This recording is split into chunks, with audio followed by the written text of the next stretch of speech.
Bonjour Pisces and welcome back to my channel. Claude here. Today I'm going to be doing your messages from your ancestors. So I hope you are all doing well and that you had a good month so far. Now please remember those are general readings. They will not resonate with everybody, so take what resonates and discard the rests. If you're interested in the decks I'm using, I have dropped you a link in the description box below if you want to acquire them for yourselves. So what do we have for my Pisces querents, please? What do they need to hear from their ancestors?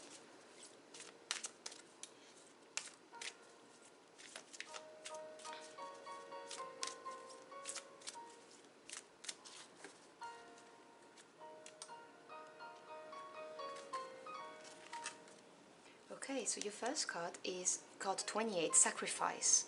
What can you let go of?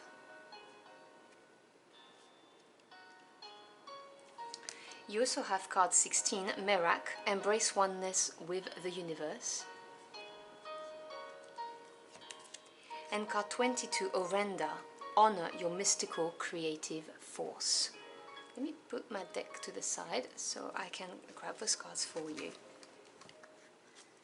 So, if you are interested in numerology like I am, you'll notice that card 28 diminishes to card 10, which is completion. So this card of sacrifice, what can you let go of? This is your ancestors telling you something needs to be released. And if you look at the artwork closely, this body is kind of stuck in the ground.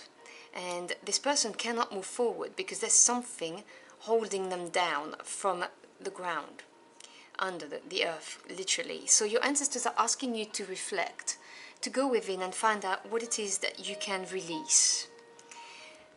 Because once you do that, you then move on to card 16. Now this is a number that will equate to number 7, which is self-evaluation and experience, which then gives you the confidence to move forward, embrace oneness with the universe. You can clearly see from the artwork, from being stuck into the earth, to then, once you do the releasing that needs to occur, you then start your baby step and you connect with Source, with God, with whoever you work with. And this is going to help you manifest. And you will not feel so disconnected as well. The universe has your back, or as I said, God, whoever you work with. And then you have this card of 22, which is a number that diminishes to number 4, strong foundation, stability. And this is the card of honor your mystical or creative force. So whether you are someone who's highly spiritual, maybe you have a gift like clairvoyancy, clairaudiency, or you could even be clairsentient. You know, I'm just giving you examples. Maybe you are interested in the shamanic paths, for instance, whatever the case may be. This is what this mystical force may be referring to. Or if you're a creative force, you may be someone who's very artistic, any kind of creativity, but you kind of have not tapped into those gifts that you were born with. And I am getting this very clear message from your ancestors that you can build something very strong, something that's going to last, if you embrace either the mystical or the creative force, the power that you have within. And what you may need to let go may be apprehension, that it's not going to work out. It may be fear of being judged by others as well, because, you know, sometimes well, let's just put it politely, opinions are like belly buttons, we all have one, right? But some people are more vocal than others, and you may be worried that they're going to judge you and make you feel bad about what you're trying to achieve, when clearly your ancestors are telling you, let go of this apprehension, fear of judgment, lack of confidence, whatever the case may be, and start co-creating with the universe by using the talent, the gifts that you were born with. But let's delve into the message with the tarot deck. So can you clarify those messages for my Pisces querents, please?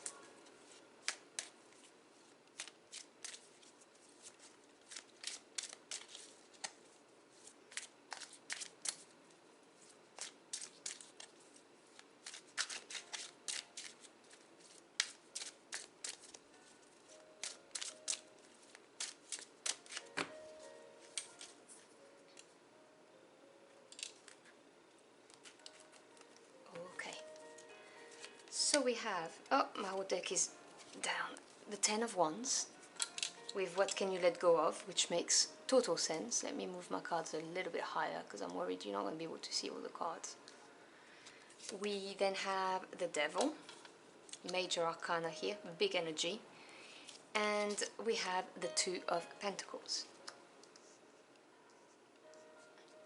Bottom of the deck, which is the energy around you or supporting you, you have the Eight of Swords. Yes, I'm not surprised to see this there. So the eights in Tarot represent attainment or lack of. Swords is the mental realm. This is air energy, so it represents the thoughts you have, your views on the world. Can also represent the knowledge that you've gained through finding out things and the truths that are exposed. The Eight of Swords talks about having erected some kind of prison of the mind, and it is a self-erected prison, so only you can free yourself from this energy. Now, it's easier said than done, but you can clearly see on the card you are loosely bound, you can undo those, and there's a path amongst the swords. Now, obviously this is easier said than done, I'm not judging at all, but there is a resistance, there is a maybe you do not see the light, you just don't see how to make something happen, which is why your ancestors are telling you you need to let something go. And the Ten of Wands being there doesn't surprise me, because 10 is completion, the end of a cycle. Wands is passion, desire, your spirit, your drive, is fire energy. So the Ten of Wands talks about having given a lot to something, so it could be a relationship, a project, a career, a job, whatever. Having given, you know, your sweat, your tears, your heart, your soul, all of the above, your resources, and being absolutely exhausted, and this has become a burden and it needs to be released. But the beauty of the Ten of Wands is that this is a successful release. People very often forget to mention that, yes, it's a burden, but when you release it, you still have your 10 wands. You've achieved what you needed to achieve with whatever it is that's burdening you now. And this is that card of, you know, what can you let go of? What burden, whether it's spiritual, emotional, or physical, you know, in the physical realm, what burden can you let go of so that you can then embrace and co-create with the universe, with God? Underneath this card, you have the Devil. This is a major arcana, so this is a bigger energy than the minors. The minors, they deal with day-to-day events, situation, and people. The major, they represent something very important, and to me as a tarot reader, the direct intervention of your spirit team, and in this reading, your ancestors, because this is ancestor energy I'm channeling. The Devil is a limiting energy, and it can be either external or internal. What I mean by this is that if it's an external limiting energy, we're talking about maybe somebody in your environment is not good for you. They don't have your best interest at heart. Or it could be somebody who is afraid of change and afraid of losing you if you go down a path that worries them, that's not familiar. It could be codependency, so that's when it's external. If it's internal, this is this energy that I've been getting from the get-go with this reading of self-doubt, not trusting that you can embrace this other side of your personality and make something out of it.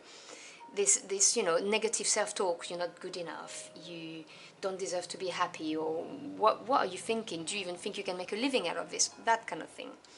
And this is your ancestors telling you, drop this judgment, whether it's an internal limiting energy or external. The advice is to really tame this beast, because it's so tempting to fall into this way of thinking because of the Eight of Swords there, where you don't see the light, or the way out, or the path that you need to take. Your ancestors are telling you, let go of this, so that you can then be free to manifest, co-create with God, Source, the universe.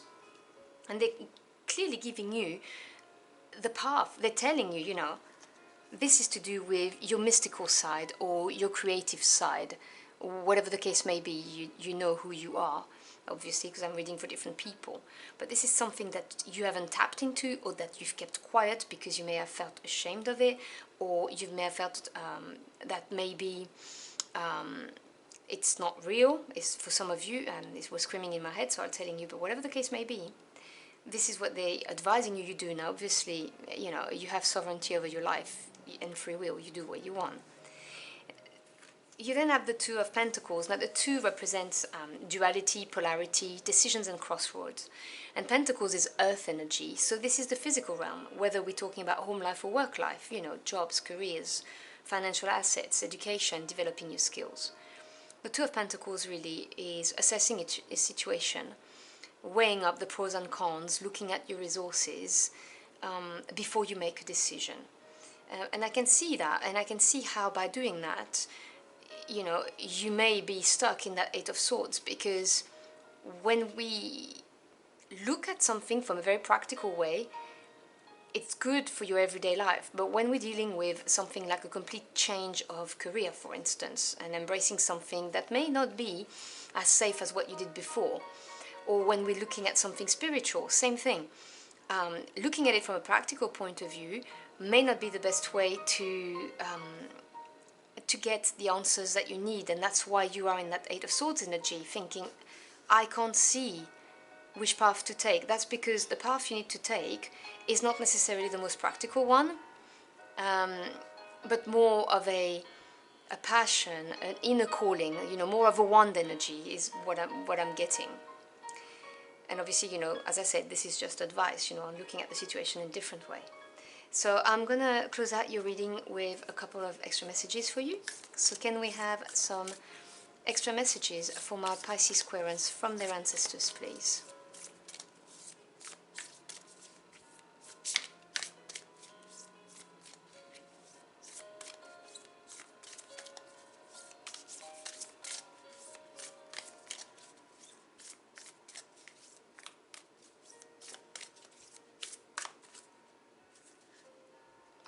This card right here. I know there's several, but I just want the top one. Yes, so you see you have full moon in Sagittarius. See the bigger picture.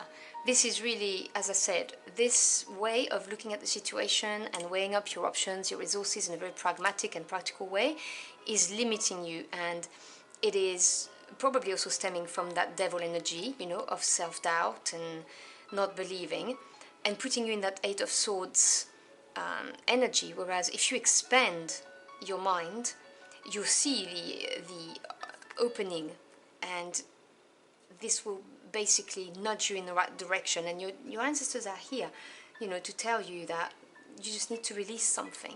This is, in my understanding and what I'm hearing in my head, releasing something, dropping a burden, is what's going to help you embrace this new path. I'm also going to look at the bottom of the deck for you, and we have Step Into Your Power. So if you need help, by the way, with seeing the bigger picture, the full moon is the right time to either do visualizations, rituals, pray, whatever it is you do. This is the first quarter moon in Aries. Step into your power. Your power is either mystical or creative, or even a combination of the two. And this is your ancestors saying, trust. Trust that this is the right thing for you, and that this is what's going to make you feel emotionally and maybe spiritually, depending on what you're here for, fulfilled, happy. This is your path. So I hope you've enjoyed your journey for the cards with me. If you found this message helpful in any way, do let me know in the comment box below. I'd love to hear from you. Thank you so much for stopping by. Always appreciate your time.